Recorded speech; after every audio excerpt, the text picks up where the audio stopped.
un immense navire se profile à l'horizon, ses voiles déchirées et en lambeaux. L'océan est calme, mais un silence étrange entoure le vaisseau. À mesure que le navire approche de la côte, aucun membre d'équipage n'apparaît sur le pont. Que s'est-il passé pour l'équipage? Où sont-ils allés? Le navire accoste, grinçant tandis qu'il se pose contre la jetée. Un pêcheur courageux s'avance, scrutant la coque sombre.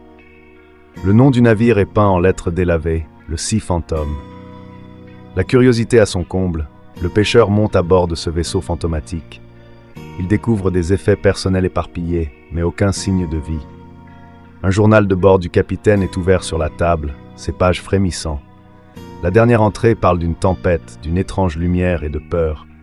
Soudain, un frisson lui parcourt l'échine. Il se sent observé. Il se retourne brusquement, mais seules des ombres l'accueillent dans la lumière tamisée. Déterminé, il explore plus profondément les entrailles du navire. Il découvre une porte verrouillée, la curiosité brûlante en lui.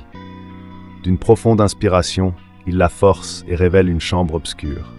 À l'intérieur, il trouve d'étranges symboles gravés sur les murs. L'air crépite d'énergie et il ressent une présence.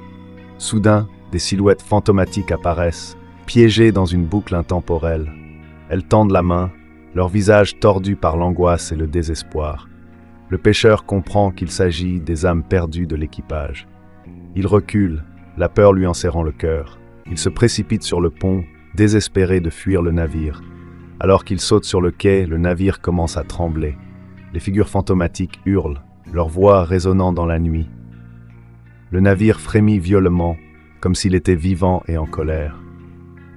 Dans un dernier rugissement, il disparaît dans la mer brumeuse. Le pêcheur s'effondre, haletant sur la jetée. Les habitants observent, stupéfaits, leur crainte enfin confirmée.